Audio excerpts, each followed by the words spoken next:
Boa tarde. Bom, é uma grande satisfação dar início a essa mesa. E, então, como a Emília apresentou, nós temos aqui o Marcelo, físico, que é o diretor do Museu Exploratório de Ciências, que já foi coordenador do IDECRI, né? Tem uma relação de trabalho muito importante com a revista Consciência, enfim. E tem um detalhe, é um dos físicos mais citados internacionalmente, né, da física moderna. Bom, ele não gosta que a gente fala isso, mas a gente fala. Né? E a Solange e a Marci, que são da Unisul, que trabalham numa relação com o convênio que nós temos com a Unisul, que o núcleo tem com a Unisul, né? E que tem um trabalho na área de canal de discurso, né? E um trabalho ligado à questão de divulgação científica também. Bom, eu vou começar a apresentar, porque a minha questão tem a ver com a mídia, mas não é uma questão ligada à divulgação científica. E nos outros dois casos é uma questão ligada à divulgação científica.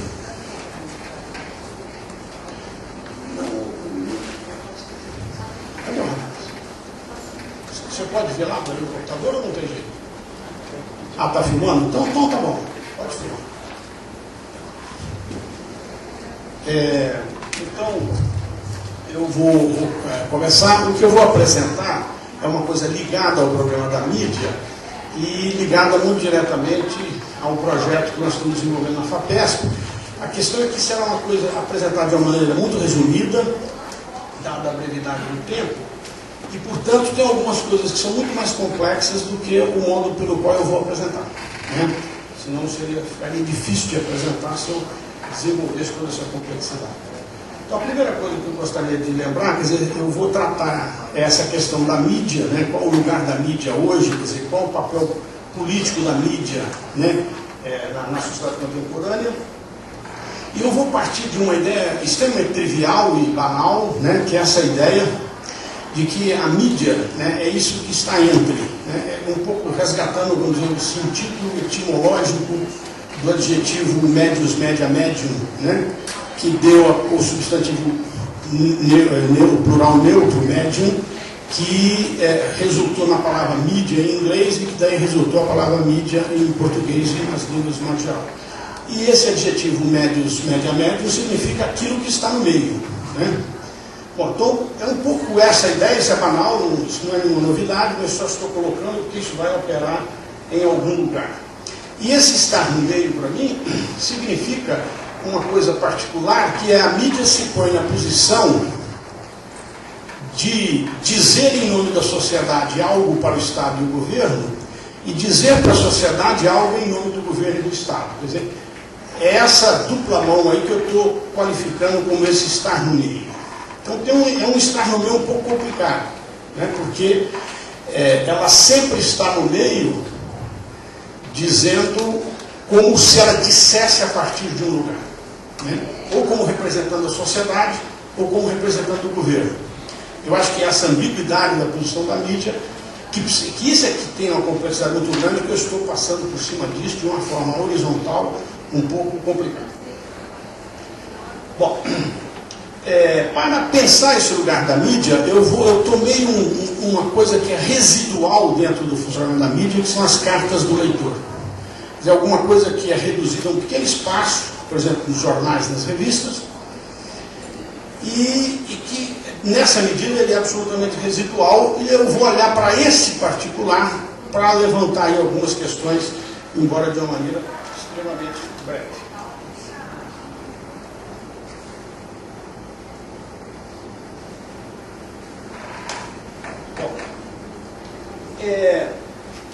Pelo nosso procedimento de análise, eu vou considerar aqui uma coluna do leitor, por exemplo, isso não está ali para mostrar, mas, por exemplo, essa página aqui tem uma coluna do leitor da revista Veja.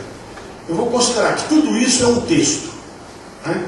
A questão fundamental é essa, né? Que isso é a página das cartas ao leitor. Eu vou dizer, isto tudo aqui é um texto, né? Para ficar claro o que eu vou colocar. Então, eu vou dizer, esse texto, ele tem um locutor um jornalista como locutor dele, que enuncia, né, a partir de um lugar de um outro locutor, que é a empresa.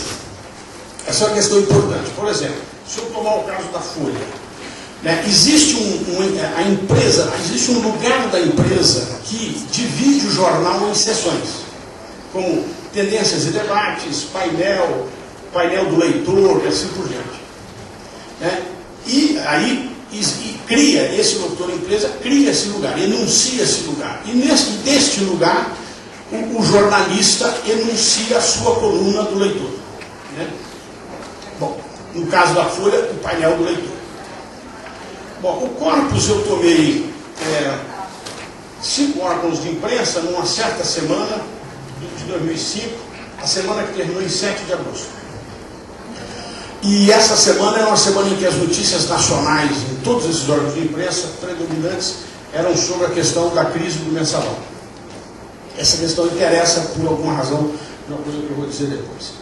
As colunas desses jornais têm os seguintes nomes: Cartas dos Leitores, o Globo; o Estado, Fórum dos Leitores; a Folha, Painel do Leitor; a Veja, Cartas; e o Correio Popular. Eu peguei um jornal regional de ampla circulação, um dos maiores jornais regionais, um jornal regional que é um dos maiores jornais regionais de circulação, que chama Correio Popular. Então, esses textos, uma coisa importante desses textos é que eles são regulados de alguma maneira. Né? Então, podia passar aqui. Então, por exemplo, os modos de apresentar a coluna. Então, cada um tem um modo, eu não vou apresentar porque é muito demorado, pode passar. Folha tem o seu, o Estadão. Vamos parar no Estadão um minutinho, eu vou usar o Estadão como exemplo. Né? Então, o Estadão, ele diz: as cartas devem ser enviadas com assinatura, identificação, endereço e telefone do remetente, que poderão ser resumidas. O Estado se reserva o direito de selecioná-las para publicação. Correspondência sem identificação completa será desconsiderada. Todos os casos que estão aí, né, esse que eu estou subindo de exemplo, estabelece alguns requisitos. Você, para dizer aí, para tentar dizer aí, ou seja, para você ser considerado, você precisa dar sua identificação completa. E depois o jornal diz: olha, o jornal pode selecionar, pode não selecionar, pode cortar, pode pôr um pedaço. Então, essa regulação que é importante e que aparece nas outras coisas.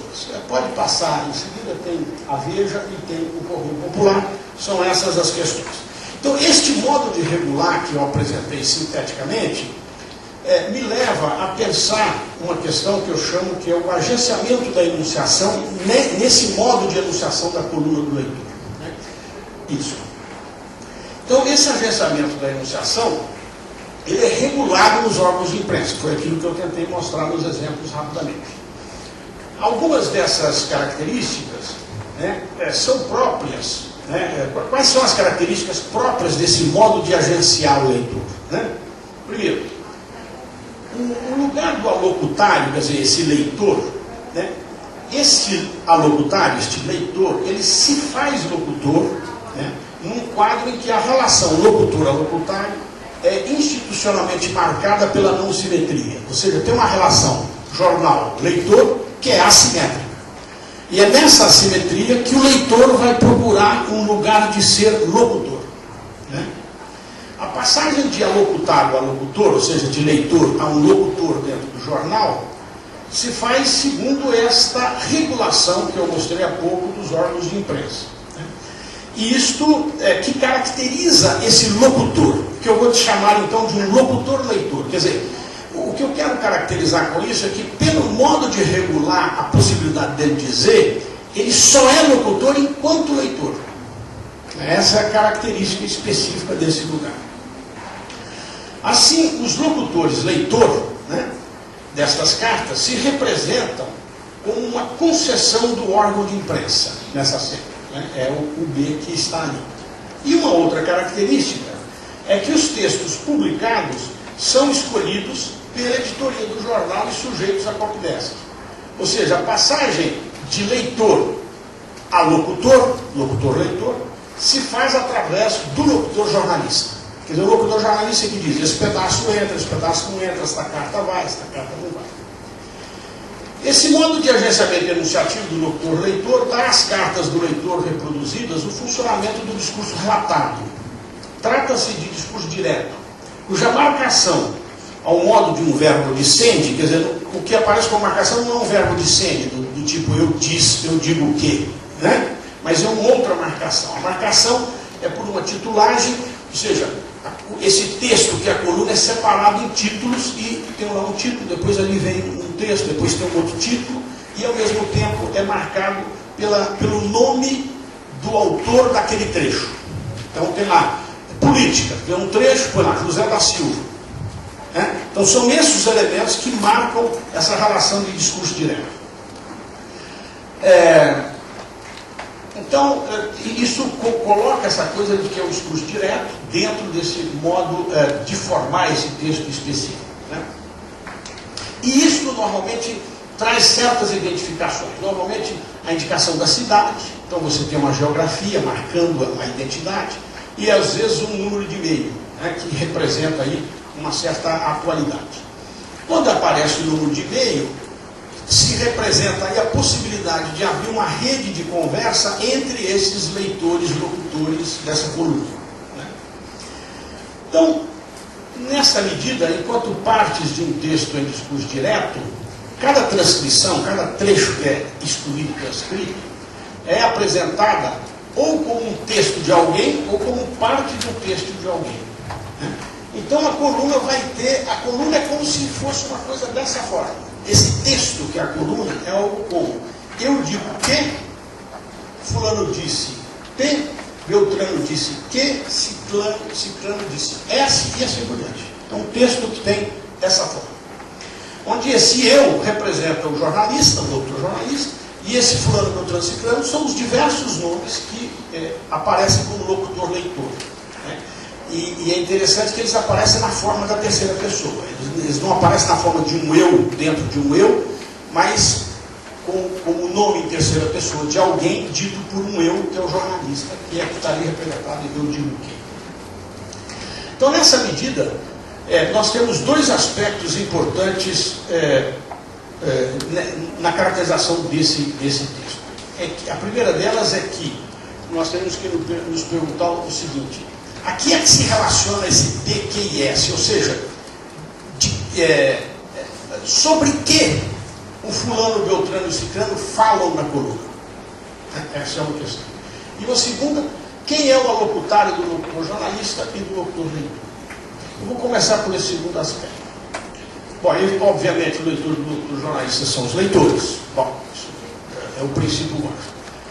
O alocutário do locutor leitor, ou seja, a quem é que o locutor leitor fala? Né? Seguramente ele fala aos leitores do jornal, na medida em que a fala dele é falada pelo jornalista.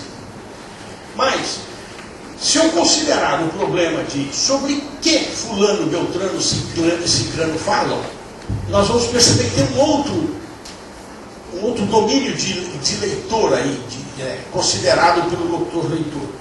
Por exemplo, naquela semana, as cartas, elas normalmente falavam, pode passar, por favor, por exemplo, o Globo, depois passa, pare na Veja, por favor, Folha, Estado, Veja. Então, cada um, ali está listado tudo, quais são os assuntos das cartas de cada uma dessas colunas que eu estudei. Né? O que nós vamos ver é que há uma predominância em todas elas da política nacional, segundo os assuntos da mídia naquele momento. Ou seja, a questão do mensalão, a crise, os problemas do presidente, dos deputados, então, tudo isso que está nos jornais. E as cartas falam fortemente disso. Se vocês observam, por exemplo, no caso da Veja, vocês têm uma entrada com o título Governo, e aí tem 11 trechos de 11 pessoas diferentes sobre o governo. Depois tem uma entrada com carta do leitor com 3 trechos, uma com Diogo Mainardi com 2 trechos, uma entrada terrorismo com 2, uma entrada Lance Armstrong, que é um ciclista, portanto, sobre notícia de esporte, com 2, e uma entrada Marcelo Teixeira sobre futebol. E se vocês observarem os outros, vocês vão perceber que o que predomina é sempre essa questão da crise política. Então, pensando esse aspecto, Eu posso dizer que o agenciamento de enunciação dessas cenas enunciativas tem também como locutário, além do leitor comum do jornal, certos personagens políticos, por exemplo, o presidente da República, os deputados, os senadores, assim por diante, né? Assim como instituições. O próprio órgão de imprensa pode ser destinatário disso. Por exemplo, os textos do Diogo Mainardi, os textos do leitor, coloca esse problema do órgão de imprensa como destinatário direto do leitor nesse caso. Bom, então nós vemos que o locutor-leitor aparece, né, nessa relação com esses personagens da cena política, e esses acontecimentos de linguagem são uma amostragem de um dizer desses leitores na mídia, e aí é o momento em que o leitor acaba podendo, de alguma forma, mesmo que indiretamente, ele fala no próprio centro do político, né? Porque vocês percebem que a predominância é ele falar sobre os problemas da política nacional. De um lado, a mídia é hoje, como sempre, né? Bom, eu precisaria, para pensar isso, levar em conta que a mídia é, como sempre foi, um lugar que relata os dizeres de locutores do poder, né? Presidentes, governantes em geral, né? Então, quando a mídia produz uma notícia, né? Podia passar, por favor? É como se a mídia funcionasse sempre por esse modelo. Um jornalista, independentemente da coluna do leitor, um jornalista diz: eu digo que o presidente disse B. O presidente, o senador, enfim. Então a mídia funciona sempre sob essa forma do discurso indireto, do discurso relatado, não necessariamente do discurso direto. O problema é que a coluna do leitor é um texto em discurso direto, mas a mídia é sempre um texto em discurso relatado, né? E aquele que é relatado são personagens do poder. E a carta do leitor, o que ela faz é conversar indiretamente com esse lugar do poder, né? Então são enunciações desse tipo, ou outras assemelhadas, mas que tem para mim uma marca fundamental de temporalidade, que eu chamo da urgência do presente. Quer dizer, aquilo que é notícia é aquilo que é neste momento, né? Então, é aquilo que está aqui embaixo. Quer dizer, o modelo é aquele de cima, mas na verdade com uma especificação temporal. Eu digo que o presidente disse, neste momento, P. É isso que dá o interesse dele, da forma da notícia do jornal. Então, as colunas do leitor são um espaço em que os alocutados nessa cena padrão e dominante falam. Ou seja, o leitor é, em princípio, o alocutário do poder compelido ao silêncio. As colunas do leitor são espaço em que aqueles que são destinados a não falar, os leitores, falam. E isso seria o próprio político. No entanto, eles falam somente em discurso direto. Ou seja, seu dizer só se diz através de outra voz.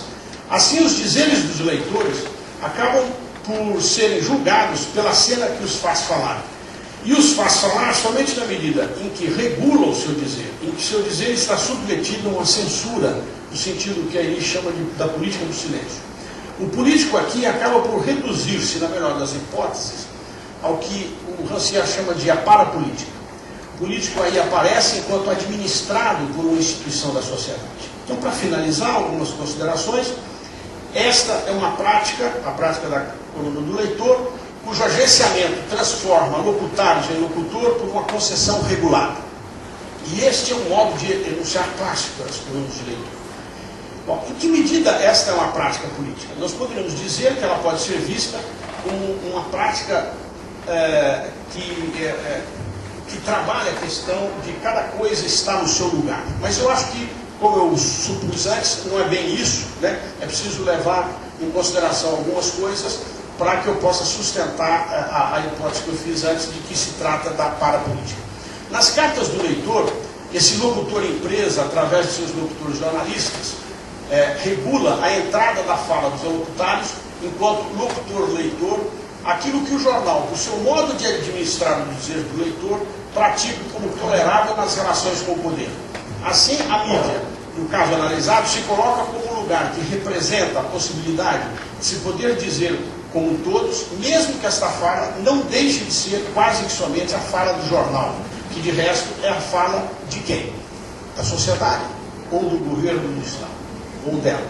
Diria que estamos aqui naquilo, de fato, como eu supus acima, que Rancière considerou a parapolítica numa prática que procura representar que todos são tomados por uma distribuição pactuada de posições de poder, mesmo que não sejam o governo, a mídia, os leitores, que nunca deixam de ser leitores. Nesse sentido, é que podemos dizer que a mídia não deixa de ser significada, por mais que essa palavra tenha se modificado na sua história, como o que está entre, o que está no meio, o que se dá, e agora cada vez mais, como um intermediário necessário.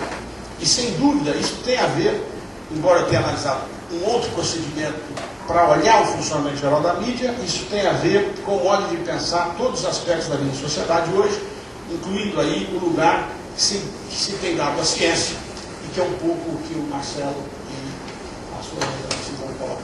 Muito obrigado.